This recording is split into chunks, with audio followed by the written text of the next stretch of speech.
Hello guys, ituturo ko sa inyo kung paano magluto ng madaliang adobo. Hindi na natin kailangan gumamit ng mantika, hindi na natin kailangan maggisa-gisa. Ang gagawin lang natin ay paghalo-haluin lang natin lahat ng mga ingredients. At syempre, lalagyan siya natin ng itlog ng pugo.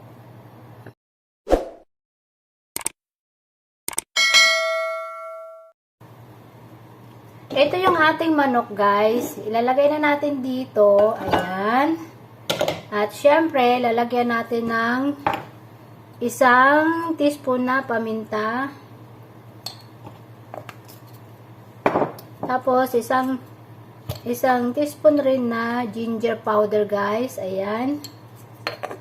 And syempre, lalagyan din natin ng ito yung ating white onion powder guys. Ito. White onion powder. Lalagyan natin ng 1 teaspoon. Ito guys. Ito, 1 teaspoon.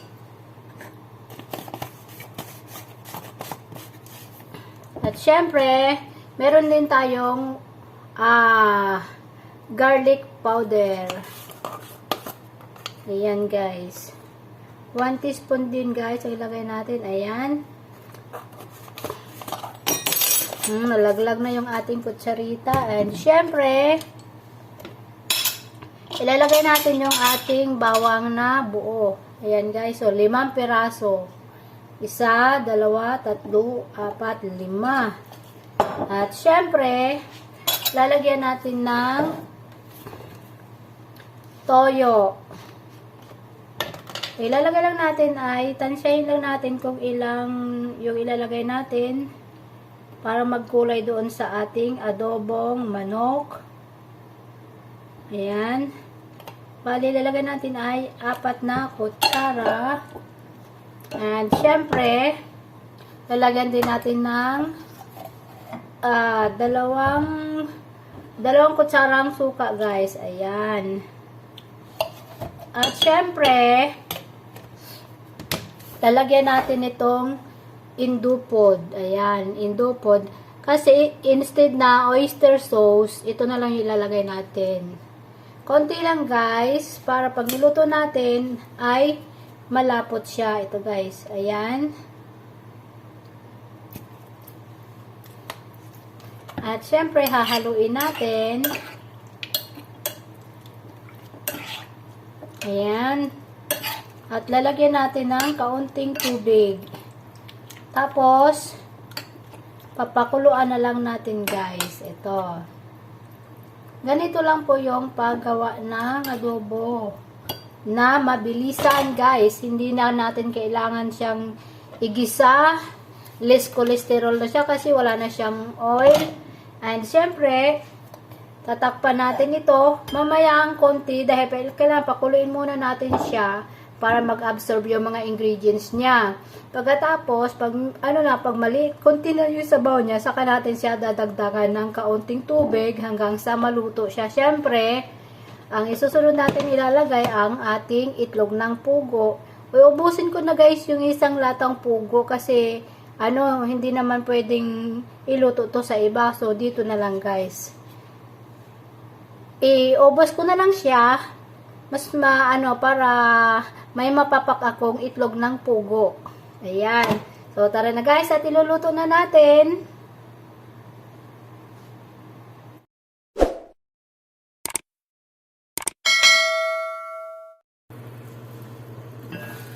Ayan guys, kumulo na yung ating adobo. Haluin na natin.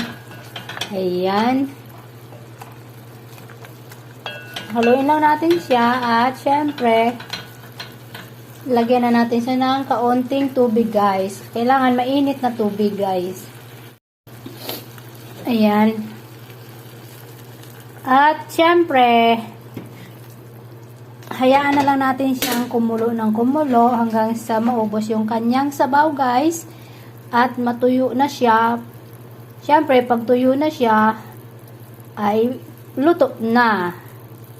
Alright. Eto na guys, ilalagay na natin yung ating itlog ng pugo. Eto. Ayan. Diyos mio, muntik nang masama pati planggana. Ayan. And hayaan na lang natin siyang kumulo para matuyo na yung sabaw ng ating adobo ala conmara. Ayan guys, at takpan natin uli. Okay, antayin natin ng another 5 minutes.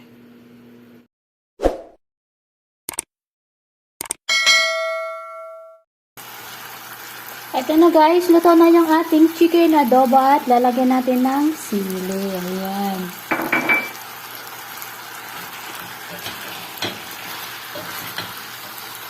Ayan na guys, luto na yung ating chicken adobo na may itlog ng pugo.